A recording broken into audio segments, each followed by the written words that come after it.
बड़े ही बड़े भागा वाले हो जो सतगुरु जी के दर्श के सदका सानू इस भाग समा प्राप्त होया है कि असी अपने रहबरां दी जात दे विच जुड़ मिल के बैठ के उन्हां दीयां कथा कहानियां उन्हां दे इतिहास उन्हां दे जीवन बाबत साझा पाउण दा यतन करते हैं। जिस तरह आप सब जानते ही हो कि अज मीरी पीरी के मालिक धन गुरु हरगोबिंद साहिब जी महाराज जी का प्रकाश दिहाड़ा है। सो आओ जितना भी समा प्राप्त होया है उतने समय के विच धन गुरु हरगोबिंद साहिब जी महाराज जी के जीवन के विचों विचारा करदे कुछ सीखण का यतन करिए। सो आओ विचारा की रंगता करने तो पहला गुरु घर की मर्यादा मुख रखते हैं फतेह प्रवान करवा को वाहिगुरू जी का खालसा वाहिगुरू जी की आम तौर के उत्ते जदों असीं इतिहास की गल करते तो किसी विद्वान ने इतिहास के अर्थ करदे हुए लिखा है इत भाव ए हास भाव होया सी। जो मैं कह रहा हाँ जो मैं लिख रहा हाँ ये धरती के किसी ना किसी कोने के उत्ते ये वापरिया है ये होया है। पर जिहड़ी कहानी हुंदी है कहानी भाव मैं कह रहा हाँ पता नहीं हुई है या नहीं हुई। जिस तरह आम तौर पर असीं बच्चों को कहानियां सुनाते हैं एक राजा सी एक राणी सी जो जो साडे मन दे विच आंदा असीं बोल के बच्चों को सुना दिंदे। पर जिहड़ा इतिहास है वो किसी ना किसी रूप दे विच किसी ना किसी खिते दे उत्ते किसी ना किसी कोने दे उत्ते वो घटना वापरी हुंदी है जिसनों इतिहास कहा जाता। पर इतिहास को जो असीं वाचते हैं इतिहास की विचार करते हाँ इतिहास हमेशा अपना पिछोकड़ नाल लेके चलता। जो असीं कहानी की किसी को सुनाने कहानी के विच कदे ये नहीं दस्सिया जाता कि राजे का जन्म इस तरीक नूं होया जां राजे का विआह इस समय होया जां उसके पिता का नाम आ सी जां उसके पड़दादे का नाम दादे का नाम आ सी। पर इतिहास के विच सानूं सब कुछ डूंघाई तो बचना पैंदा। जदों असीं धन गुरु हरगोबिंद साहिब जी के इतिहास बाबत जां उन्हां दे जीवन बाबत समझना है तो सानूं शुरुआत गुरु रामदास साहिब जी महाराज जी तो करनी होगी। धन गुरु रामदास साहिब जी महाराज जी के घर 3 पुत्रां का जन्म होया।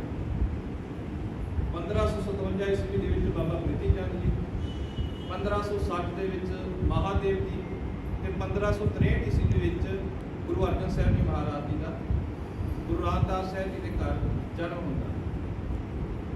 जदों गुरु रामदास साहिब जी का अंतिम समा नेड़े आउंदा तां गुरियाई की जिहड़ी रस्म है उसके अनुसार उन्होंने गुरता गद्दी के योग समझदिआं गुरु अर्जन साहिब जी को अपने उत्तराधिकारी थाप दिता।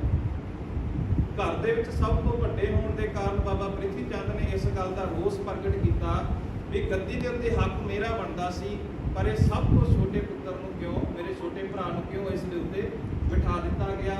समा पैण के बहुतियां चालां चलियां गईयां गुरु अर्जन साहिब जी के बाबत। इत्थों तक कि जिथे गुरु अर्जन साहिब जी महाराज जी के असीं शहीदी के कारणों जो पढ़न का यतन करते हैं जां विचारा करांगे किते ना किते बाबा प्रीति चंद का भी पूरा रोल उस दे विच अदा होया गुरु अर्जन साहिब जी महाराज जी नूं धरती तवी दे उत्ते बिठाउण।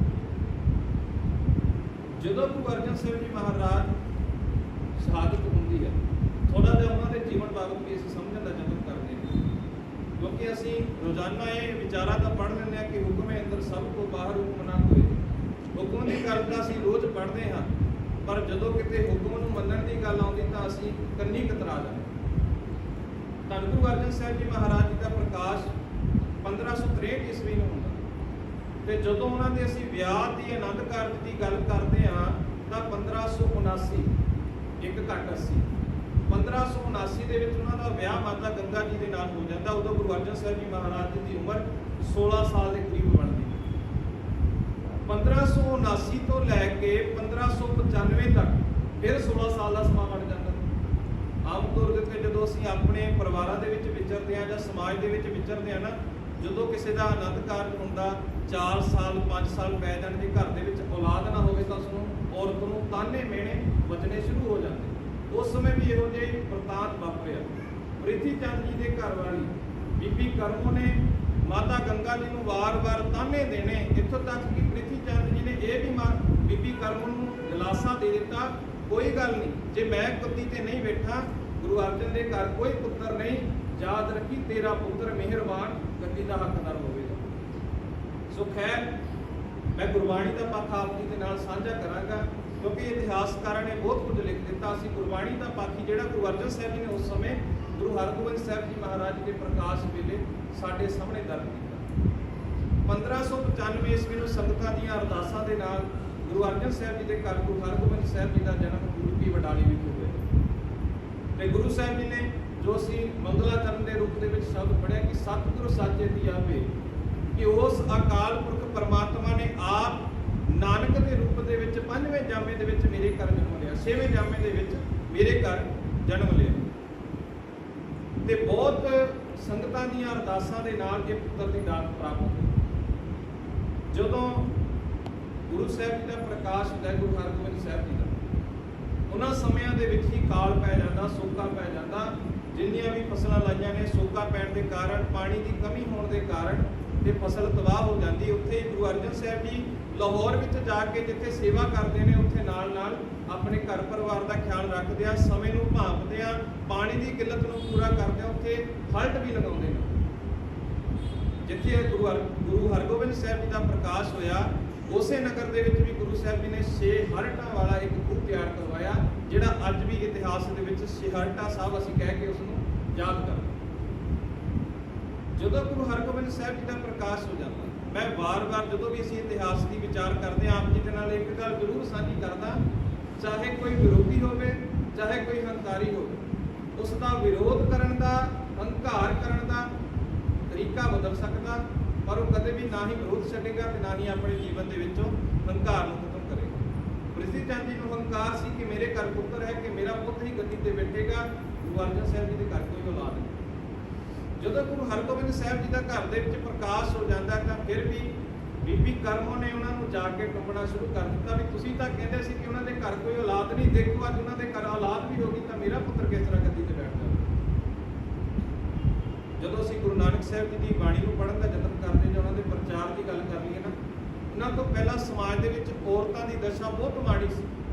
ਔਰਤ ਨੂੰ ਜੁੱਤੀ ਦੇ ਬਰਾਬਰ ਸਮਝਿਆ ਜਾਂਦਾ ਸੀ। ਇੱਥੋਂ ਤੱਕ ਵੀ ਵਿਦਵਾਨਾਂ ਨੇ ਜਾਂ ਬਾਕੀ ਧਰਮਾਂ ਦੇ ਲੋਕਾਂ ਨੇ ਇਹ ਗੱਲ ਕਹਿ ਦਿੱਤੀ ਕਿ ਜੇਕਰ ਮਨੁੱਖ ਨੇ ਪਰਮਾਤਮਾ ਦੇ ਨਾਲ ਮਿਲਣਾ ਹੈ ਤਾਂ ਸਭ ਤੋਂ ਵਿਚਕਾਰ ਇਸ ਦੇ ਵਿੱਚ ਰੋੜਾ ਜਿਹੜਾ ਬਣਦਾ ਹੈ ਔਰਤ ਬਣਦੀ ਹੈ। ਇੱਥੋਂ ਤੱਕ ਕਿ ਔਰਤ ਨੂੰ ਪਸ਼ੂਆਂ ਦੇ ਨਾਮ ਲੈ ਕੇ ਵੀ ਸੰਬੋਧਨ ਕੀਤਾ ਗਿਆ ਕਈ ਗ੍ਰੰਥਾਂ ਦੇ ਵਿੱਚ। ਪਰ ਗੁਰੂ ਅਰਜਨ ਸਾਹਿਬ ਜੀ ਨੇ, ਗੁਰੂ ਨਾਨਕ ਸਾਹਿਬ ਜੀ ਨੇ ਜਦੋਂ ਪ੍ਰਚਾਰ ਫੇਰੀਆਂ ਕੀਤੀਆਂ ਤਾਂ ਉੱਥੇ ਔਰਤ ਨੂੰ ਬਣਦਾ ਅਧਿਕਾਰ ਵੀ ਦਿੱਤਾ। ਫਿਰ ਜਦੋਂ ਗੁਰੂ ਅੰਗਦ ਸਾਹਿਬ ਜੀ ਗੁਰਤਾ ਗੱਦੀ ਲੈ ਕੇ ਵਾਪਸ ਆਉਂਦੇ ਨੇ ਤਾਂ ਮਾਤਾ ਖੀਵੀ ਜੀ ਹੱਥ ਜੋੜ ਕੇ ਖੜ ਜਾਂਦੇ ਨੇ ਕਿ ਤੁਹਾਡੇ ਸਿਰ ਦੇ ਉੱਤੇ ਤਾਂ ਗੁਰਿਆਈ ਦਾ ਛਤਰ ਝੁੱਲ ਗਿਆ, ਇਸ ਗਰੀਬੜੀ ਦੇ ਲਈ ਵੀ ਕੁਝ ਲੈ ਕੇ ਆਏ ਹੋ ਜਾਂ ਨਹੀਂ। ਤਾਂ ਗੁਰੂ ਅੰਗਦ ਸਾਹਿਬ ਜੀ ਨੇ ਕੜਛੀ ਚੱਕੀ, ਮਾਤਾ ਖੀਵੀ ਜੀ ਨੂੰ ਫੜਾ ਦਿੱਤੀ ਕਿ ਆ ਭਗਵਾਨੇ, ਅਸੀਂ ਦੋਨੋਂ ਹੀ ਗੁਰੂ ਘਰ ਦੇ ਲਾਂਗਰੀ ਹਾਂ। ਜਿੱਥੇ ਤੂੰ ਤਨ ਦੀ ਖੁਰਾਕ ਦੇ ਲਈ ਪ੍ਰਸਾਦੇ ਦਾ ਪ੍ਰਬੰਧ ਕਰੇਂਗੀ, ਉਸੇ ਤਰ੍ਹਾਂ ਮੈਂ ਸਿੱਖਾਂ ਦੀ ਮਨ ਦੀ ਖੁਰਾਕ ਦੇ ਲਈ ਗੁਰਬਾਣੀ ਦੀ ਵਿਚਾਰ ਕਰਦਾ। ਅਸੀਂ ਦੋਨੋਂ ਹੀ ਲਾਂਗਰੀ ਹਾਂ। ਮੈਂ ਇੱਥੇ ਔਰਤ ਦਾ ਜ਼ਿਕਰ ਕਰਨਾ ਚਾਹੁੰਦਾ ਥੋੜਾ ਜਿਹਾ। ਜਦੋਂ ਗੁਰੂ ਨਾਨਕ ਸਾਹਿਬ ਜੀ ਨੇ ਆਖਿਆ ਨਾ, ਸੋ ਕਿਉਂ ਮੰਦਾ ਆਖੀਐ ਜਿਤ ਜੰਮਿਆ ਰਾਜਾ, ਫਿਰ ਉਹੀ ਔਰਤ ਗੁਰੂ ਅਮਰਦਾਸ ਸਾਹਿਬ ਜੀ ਦੇ ਘਰ ਪੁੱਤਰੀ ਦੇ ਰੂਪ ਦੇ ਵਿੱਚ ਜਦੋਂ ਜਨਮ ਲਿਆ, ਤਾਂ ਗੁਰੂ ਰਾਮਦਾਸ ਸਾਹਿਬ ਜੀ ਦੇ ਨਾਲ ਜਦੋਂ ਆਨੰਦ ਕਾਰਜ ਹੋ ਜਾਂਦਾ, ਫਿਰ ਉਹੀ ਗੁਰੂ ਰਾਮਦਾਸ ਸਾਹਿਬ ਜੀ ਦੀ ਅਸੀਂ ਜਦੋਂ ਸ਼ਖਸੀਅਤ ਦੇਖਦੇ ਹਾਂ ਤਾਂ ਕਿੰਨਾ ਰੋਲ ਉਹਨਾਂ ਦੀ ਧਰਮ ਸੁਪਤਨੀ ਨੇ, ਗੁਰੂ ਅਮਰਦਾਸ ਸਾਹਿਬ ਜੀ ਦੀ ਪੁੱਤਰੀ ਨੇ ਕਿੰਨਾ ਵੱਡਾ ਰੋਲ ਅਦਾ ਕੀਤਾ। ਜੇ ਗੁਰੂ ਨਾਨਕ ਸਾਹਿਬ ਜੀ ਪ੍ਰਚਾਰ ਫੇਰੀਆਂ ਤੇ ਗਏ ਨੇ ਤਾਂ ਉਹਨਾਂ ਦੀ ਪਤਨੀ ਨੇ ਕਿੰਨਾ ਰੋਲ ਘਰ ਦੇ ਵਿੱਚ ਅਦਾ ਕੀਤਾ। ਘਰ ਦੇ ਵਿੱਚ ਬੁੱਢੇ ਮਾਂ-ਬਾਪ ਨੇ, ਬਜ਼ੁਰਗ ਨੇ, ਬੱਚਿਆਂ ਦੀ ਪਰਵਰਿਸ਼ ਸਾਰੀ ਔਰਤ ਦੇ ਹੱਥ ਸੀ। ਪਰ ਯਾਦ ਕਰਨਾ, ਇੱਥੇ ਬਾਬਾ ਪ੍ਰਿਥੀ ਚੰਦ ਜੀ ਜਦੋਂ ਘਰ ਵਾਲੀ ਦੀ ਗੱਲ ਆਉਂਦੀ ਤਾਂ ਇੱਕ ਔਰਤ ਹੀ ਹੈ ਜਿਹੜੇ ਬੰਦੇ ਨੂੰ ਸਬਰ ਸੰਤੋਖ ਦੇ ਵਿੱਚ ਰਹਿਣ ਦੇ ਲਈ ਪ੍ਰੇਰਿਤ ਕਰਦੀ। ਇੱਕ ਔਰਤ ਹੀ ਹੈ ਜਿਹੜੀ ਬੰਦੇ ਨੂੰ ਲਾਲਚ ਦੇ ਵੱਸ ਪੈ ਕੇ ਕੁਝ ਨਾ ਕੁਝ ਗਲਤ ਕੰਮ ਕਰਨ ਦੇ ਲਈ ਮਜਬੂਰ ਕਰ ਦਿੰਦੀ। ਜੇ ਘਰ ਦੇ ਵਿੱਚ ਇੱਕ ਜਾਂ ਦੋ ਟਾਈਮ ਦਾ ਪ੍ਰਸ਼ਾਦਾ ਬਣਦਾ ਹੈ, ਜੇਕਰ ਔਰਤ ਦੇ ਵਿੱਚ ਸਬਰ ਸੰਤੋਖ ਹੈ ਤਾਂ ਪਤੀ ਆਪਣੀ ਮਿਹਨਤ ਦੀ ਕਮਾਈ ਦੇ ਨਾਲ ਜਿੰਨਾ ਬਣਦਾ ਫੁੱਲਦਾ ਸਾਰੇ ਪਰਿਵਾਰ ਨੂੰ ਪਾਲੇਗਾ। ਜੇਕਰ ਔਰਤ ਦੇ ਮਨ ਦੇ ਵਿੱਚ ਲਾਲਚ ਆ ਗਿਆ ਤਾਂ ਪਤੀ ਉਸ ਲਾਲਚੀ ਦੀ ਪੂਰਤੀ ਕਰਨ ਦੇ ਲਈ ਬਹੁਤ ਗਲਤ ਕੰਮ ਵੀ ਕਰਨੇ ਸ਼ੁਰੂ ਕਰ ਦਿੰਦਾ।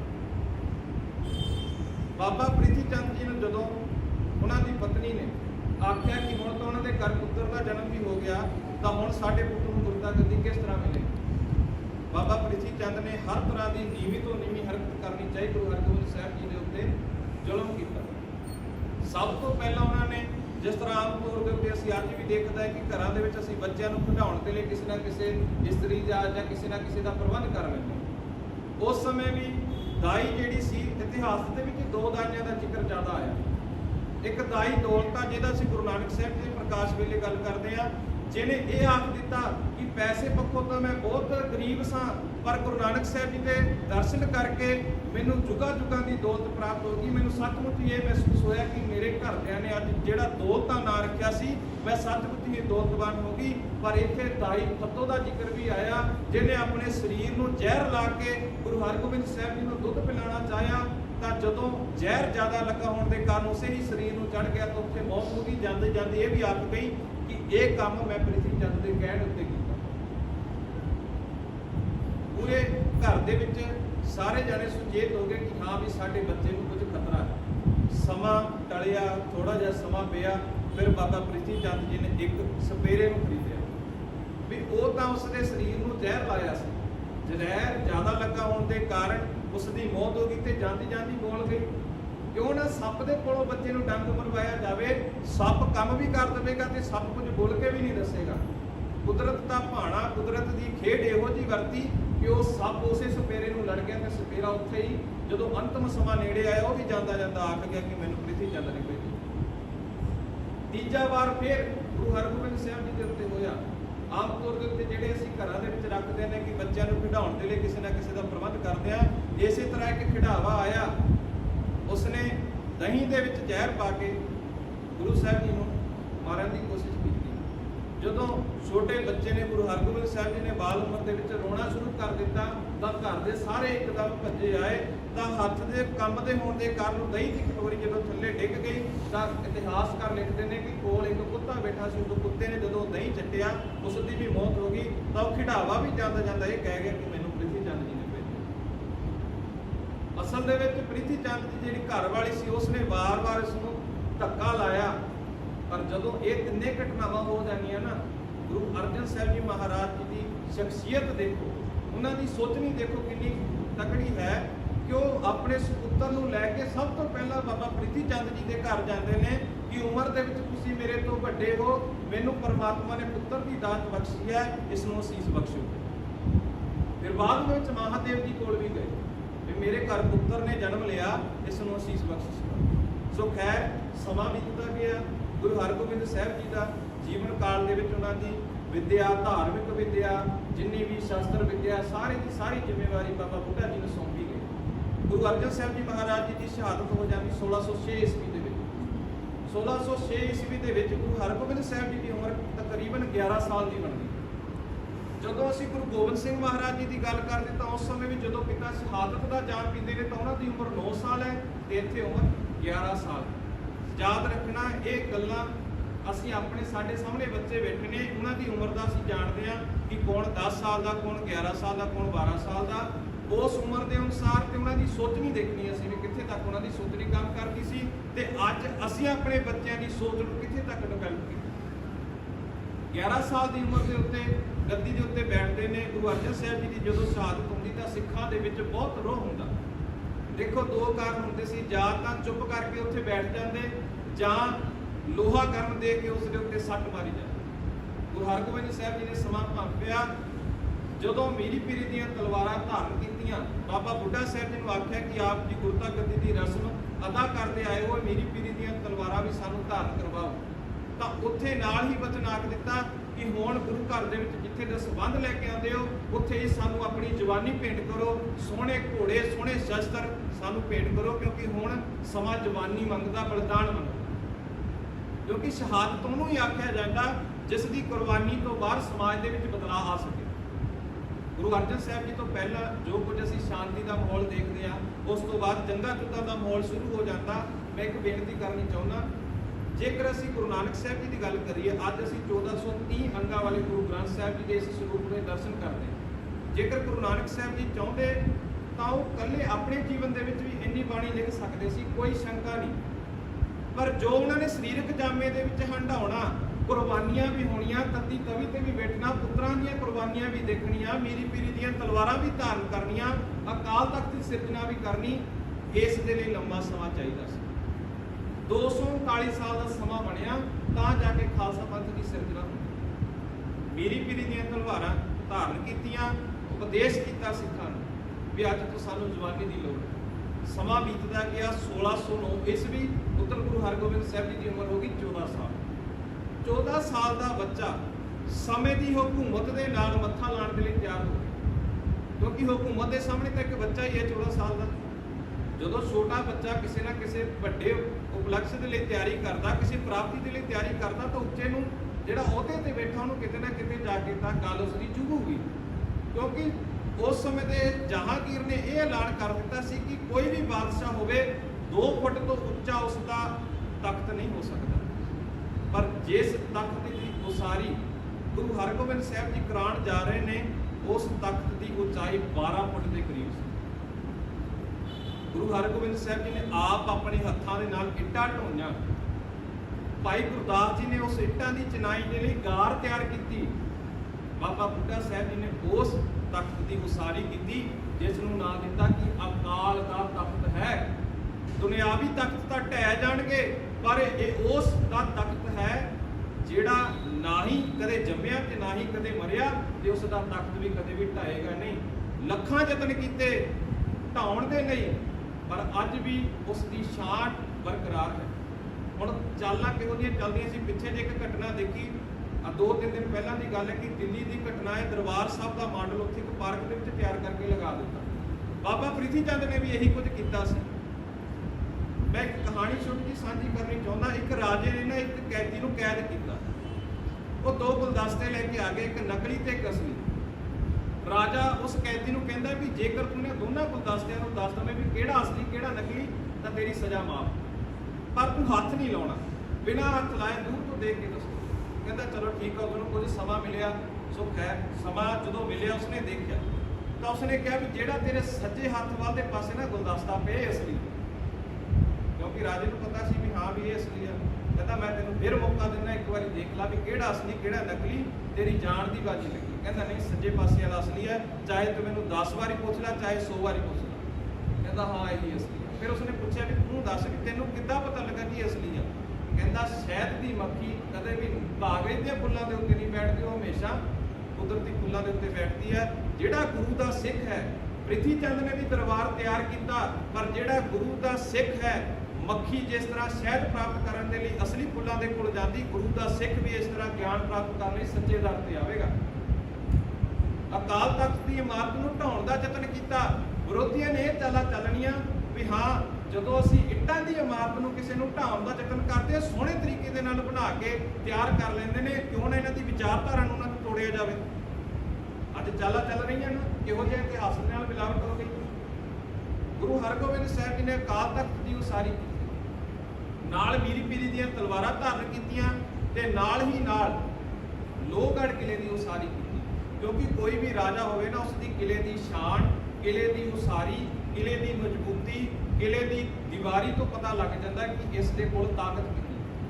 ਗੁਰੂ ਹਰਗੋਬਿੰਦ ਸਾਹਿਬ ਜੀ ਨੇ ਕਿਲੇ ਦੀ ਉਸਾਰੀ ਕੀਤੀ।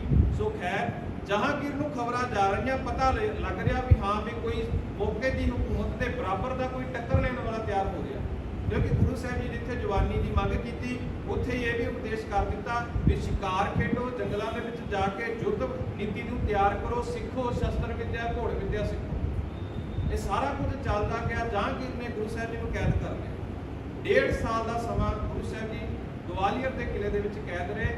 ਸਮਾਂ ਪਾ ਕੇ ਸਮਾਂ ਬੀਤਦਾ ਗਿਆ। ਜਦੋਂ ਜਹਾਂਗੀਰ ਨੇ ਦੇਖਿਆ ਵੀ ਸੰਗਤਾਂ ਦੇ ਵਿੱਚ ਬਹੁਤ ਰੋਸ ਜ਼ਾਹਰ ਹੋ ਗਿਆ, ਤਾਂ ਉਸਨੇ ਗੁਰੂ ਸਾਹਿਬ ਜੀ ਨੂੰ ਛੱਡਣ ਦਾ ਮਨ ਬਣਾ ਲਿਆ, ਤੇ ਨਾਲ ਹੀ ਨਾਲ ਜਿੰਨੇ ਉੱਥੇ ਰਾਜੇ ਸੀ ਜਿਨ੍ਹਾਂ ਨੇ ਜਹਾਂਗੀਰ ਦੇ ਸਮੇਂ ਵਿਰੋਧ ਕੀਤਾ ਸੀ, ਬਗਾਵਤ ਕੀਤਾ ਸੀ, ਉਹਨਾਂ ਨੂੰ ਵੀ ਰਿਹਾ ਕਰ ਦਿੱਤਾ।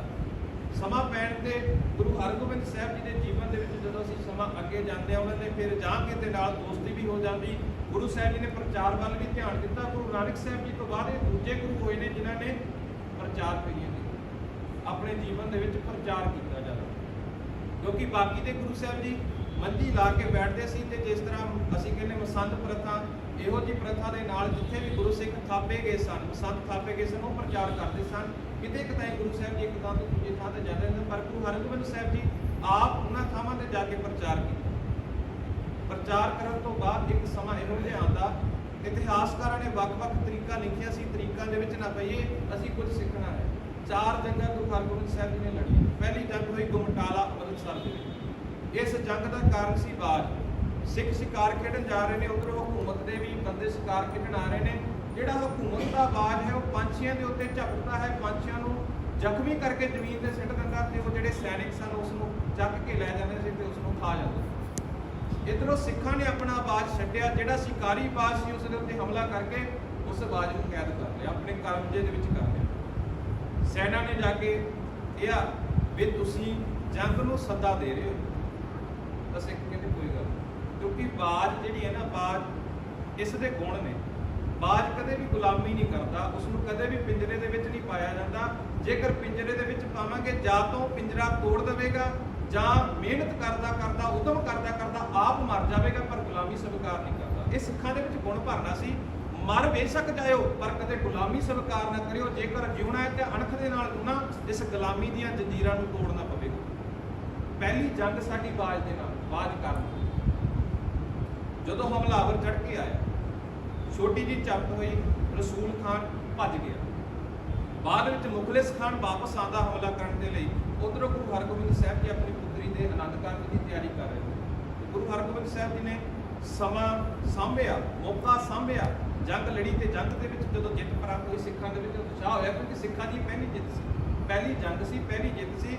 ਇਸ ਜੰਗ ਤੋਂ ਪਹਿਲਾਂ ਜਿੰਨੀਆਂ ਵੀ ਯੁੱਧ ਹੋਏ ਨੇ, ਜ਼ਰ, ਜ਼ਮੀਨ, ਧਨ ਤੇ ਇਸਤਰੀ ਦੀ ਖਾਤਰ ਹੀ ਜੰਗਾਂ ਹੋਈਆਂ। ਜੇ ਅਸੀਂ ਗੁਰੂ ਇਤਿਹਾਸ ਤੋਂ ਪਹਿਲਾਂ ਦਾ ਸਮਾਂ ਪੜ੍ਹ ਲਈਏ, ਜਾਂ ਤਾਂ ਇਸਤਰੀ ਦੀ ਖਾਤਰ, ਔਰਤ ਦੀ ਖਾਤਰ ਜੰਗ ਹੋਈ, ਜਾਂ ਕਿਸੇ ਜ਼ਮੀਨ ਦੇ ਉੱਤੇ ਕਬਜ਼ਾ ਕਰਨ ਦੇ ਲਈ ਜੰਗ ਹੋਈ, ਜਾਂ ਕਿਸੇ ਦੇ ਕੋਲੋਂ ਧਨ ਦੌਲਤ ਲੁੱਟਣ ਦੇ ਲਈ ਜੰਗ ਹੋਈ। ਪਰ ਇਹ ਪਹਿਲੀ ਜਿੱਤ ਸੀ। ਨਾ ਹੀ ਕਿਸੇ ਔਰਤ ਦੀ ਖਾਤਰ ਹੋਈ, ਨਾ ਹੀ ਕਿਸੇ ਜ਼ਮੀਨ ਦੇ ਉੱਤੇ ਕਬਜ਼ਾ ਕਰਨ ਦੇ ਹੋਈ, ਨਾ ਹੀ ਕਿਸੇ ਧਨ ਖੋਹਣ ਦੇ ਲਈ ਹੋਈ। ਇਹ ਜੰਗ ਹੋਈ ਸੀ ਅਣਖ ਦੇ ਲਈ, ਕਿਉਂਕਿ ਉਸ ਸਮੇਂ ਨੀਵੀਆਂ ਜਾਤੀਆਂ ਨੂੰ ਦਬਾਇਆ ਜਾਂਦਾ ਸੀ। ਜਿਹੜੇ ਲੋਕ ਗੁਲਾਮੀ ਸਵੀਕਾਰ ਕਰ ਚੁੱਕੇ ਸਨ, ਉਹਨਾਂ ਦੇ ਵਿੱਚ ਅਣਖ ਨੂੰ ਪੈਦਾ ਕੀਤਾ ਗੁਰੂ ਹਰਗੋਬਿੰਦ ਸਾਹਿਬ ਜੀ ਨੇ। ਅਣਖ ਨੂੰ ਪੈਦਾ ਕਰਕੇ ਉਹੀ ਫਿਰ ਆ ਕੇ ਨੀਵੀਂ ਜਾਤਾਂ ਵਾਲਿਆਂ ਨੇ ਆ ਕੇ ਜਦੋਂ ਗੁਰੂ ਦੀ ਸ਼ਰਨ ਲਈ, ਫਿਰ ਉਹਨਾਂ ਨੇ ਜਾ ਕੇ ਹੀ ਜੰਗਾਂ ਲੜੀਆਂ। 4 ਜੰਗਾਂ ਗੁਰੂ ਹਰਗੋਬਿੰਦ ਸਾਹਿਬ ਜੀ ਨੇ ਲੜੀਆਂ। ਦੂਜੀ ਜੰਗ ਦੇ ਵਿੱਚ ਵੀ ਗੁਰੂ ਸਾਹਿਬ ਜੀ ਦੀ ਜਿੱਤ ਪ੍ਰਾਪਤ ਹੋਈ ਤੇ ਗੁਮਟਾਲਾ ਦੀ ਧਰਤੀ ਦੇ ਉੱਤੇ ਪਹਿਲੀ ਜੰਗ ਹੋਈ, ਫਿਰ ਦੂਜੀ ਜੰਗ ਹੋਈ, ਫਿਰ ਤੀਜੀ ਜੰਗ ਦੇ ਵਿੱਚ 2 ਘੋੜੇ ਜਿਹੜੇ ਸੀ ਕਾਬਲ ਤੋਂ ਭੇਜੇ ਸਨ ਤੇ ਉਹਨਾਂ ਨੂੰ ਜਦੋਂ ਕੈਦ ਕਰ ਲਿਆ। ਬਾਬਾ ਬਿਧੀ ਚੰਦ ਜੀ ਦਾ ਸੀ, ਜਦੋਂ ਇਤਿਹਾਸ ਪੜ੍ਹਦੇ ਕਿ ਉਹਨਾਂ ਨੇ ਉਹ 2 ਘੋੜੇ ਕੈਦ ਦੇ ਵਿੱਚੋਂ ਛੁਡਾ ਕੇ ਲੈ ਕੇ ਆਉਂਦੇ। ਫਿਰ ਉਹ ਤੀਜੀ ਜੰਗ, ਜਦੋਂ ਉਹ ਤੀਜੀ ਜੰਗ ਦਾ ਇਤਿਹਾਸ ਤੇ ਚੌਥੀ ਜੰਗ ਦੇ ਵਿੱਚ ਅਸੀਂ ਆਮ ਤੌਰ ਦੇ ਉੱਤੇ ਸੁਣਿਆ ਕਿ ਗੁਰੂ ਤੇਗ ਬਹਾਦਰ ਸਾਹਿਬ ਜੀ ਨੇ ਉਸ ਕਰਤਾਰਪੁਰ ਦੀ ਜੰਗ ਦੇ ਵਿੱਚ ਵੀ ਜ਼ੋਰ ਦਿਖਾਇਆ। ਇਹ 4 ਜੰਗਾਂ ਗੁਰੂ ਹਰਗੋਬਿੰਦ ਸਾਹਿਬ ਜੀ ਨੇ ਆਪਣੇ ਸਮੇਂ ਦੇ ਉੱਤੇ ਲੜੀਆਂ ਤੇ 4ਾਂ ਦੇ ਵਿੱਚ ਵੀ ਜਿੱਤ ਪ੍ਰਾਪਤ ਕੀਤੀ। ਤੇ ਇਸ ਤੋਂ ਬਾਅਦ ਦਾ ਜਦੋਂ ਸਮਾਂ ਉਹ ਇਸ ਤੋਂ ਪਾਸੇ ਹੋ ਕੇ ਕੀਰਤਪੁਰ ਸਾਹਿਬ, ਅਨੰਦਪੁਰ ਸਾਹਿਬ ਦੀ ਧਰਤੀ ਵੱਲ ਨੂੰ ਆ ਗਏ। ਉੱਥੇ ਕੀਰਤਪੁਰ ਨਗਰ ਦੀ ਉਸਾਰੀ ਕੀਤੀ ਤੇ 1644 ਈਸਵੀ ਦੇ ਵਿੱਚ ਜੋਤੀ ਜੋਤ ਸਮਾਨ ਤੋਂ ਪਹਿਲਾਂ ਗੁਰੂ ਹਰਰਾਏ ਸਾਹਿਬ ਜੀ ਨੂੰ ਗੁਰਤਾਗੱਦੀ ਦੇ ਉੱਤੇ ਬਿਠਾ ਦਿੰਦੇ ਨੇ। ਤੇ ਅਸੀਂ ਜਿੱਥੇ ਇਸ ਇਤਿਹਾਸ ਦੇ ਵਿੱਚੋਂ ਇੱਕ ਗੱਲ ਮੈਂ ਆਪ ਜੀ ਦੇ ਨਾਲ ਸਾਂਝੀ ਕਰਾਂ, ਮੈਂ ਇੱਕ ਵਿਚਾਰ ਸਾਂਝੀ ਕੀਤੀ ਕਿ ਸ਼ਹਾਦਤ ਉਹ ਹੁੰਦੀ ਹੈ ਜਿਸ ਤੋਂ ਬਾਅਦ ਸਮਾਜ ਦੇ ਵਿੱਚ ਬਦਲਾਅ ਆ ਜਾਵੇ। ਅੱਜ ਕਿਸਾਨ ਮੋਰਚਾ ਲੱਗਾ, ਕਿੰਨੇ ਕਿਸਾਨ ਸ਼ਹੀਦ ਹੋ ਗਏ। ਮੈਂ ਬੇਨਤੀ ਕਰਨੀ ਚਾਹੁੰਦਾ, ਜਦੋਂ ਕਿਤੇ ਵੀ ਸਮਾਂ ਲੱਗੇ ਨਾ, ਆਪਣੇ ਬੱਚਿਆਂ ਨੂੰ ਉੱਥੇ ਜਾ ਕੇ ਇੱਕ ਵਾਰੀ ਜ਼ਰੂਰ ਲੈ ਜਾ ਕੇ ਦਿਖਾਇਓ। ਕਿਤੇ ਇਹ ਨਾ ਹੋਵੇ ਆਉਣ ਵਾਲੇ ਸਮੇਂ ਦੇ ਵਿੱਚ ਜਦੋਂ ਕਿਤੇ ਇਤਿਹਾਸ ਲਿਖਿਆ ਜਾਵੇ ਤਾਂ ਅਸੀਂ ਇਹ ਸ਼ਰਮਿੰਦਗੀ ਨਾ ਮਹਿਸੂਸ ਕਰੇ ਵੀ ਅਸੀਂ ਸ਼ਾਇਦ ਤਮਾਸ਼ਾ ਦੇਖਣ ਵਾਲਿਆਂ ਦੇ ਵਿੱਚ। ਮੈਂ ਬੇਨਤੀ ਕਰਨੀ ਚਾਹੁੰਦਾ, ਇਹੀ ਸਾਡੀ ਉਹਨਾਂ ਯੋਧਿਆਂ ਨੂੰ ਸ਼ਰਧਾਂਜਲੀ ਹੋਵੇਗੀ, ਕਿਉਂਕਿ ਇਹ ਅਹਿਸਾਸ ਸਾਡੇ ਅੰਦਰ ਹੋਣਾ ਚਾਹੀਦਾ ਕਿ ਅਸੀਂ ਗੁਲਾਮ ਹਾਂ ਜਾਂ ਅਸੀਂ ਅਣਖ ਦੇ ਪ੍ਰਤੀਕ। ਗੁਰੂ ਹਰਗੋਬਿੰਦ ਸਾਹਿਬ ਜੀ ਦਾ ਪ੍ਰਕਾਸ਼ ਦਿਹਾੜਾ ਮਨਾ ਰਹੇ ਹਾਂ, ਉਹਨਾਂ ਦੇ ਜੀਵਨ ਦੇ ਵਿੱਚ ਕੁਝ ਸਿੱਖਣ ਦਾ ਯਤਨ ਕਰੀਏ। ਉਹਨਾਂ ਭੁੱਲਾਂ ਚੁੱਕਾਂ ਦੀ ਖਿਮਾ, ਫਤਿਹ ਪ੍ਰਵਾਨ ਕਰਵਾ। ਵਾਹਿਗੁਰੂ ਜੀ ਕਾ ਖਾਲਸਾ, ਵਾਹਿਗੁਰੂ ਜੀ ਕੀ ਫਤਿਹ।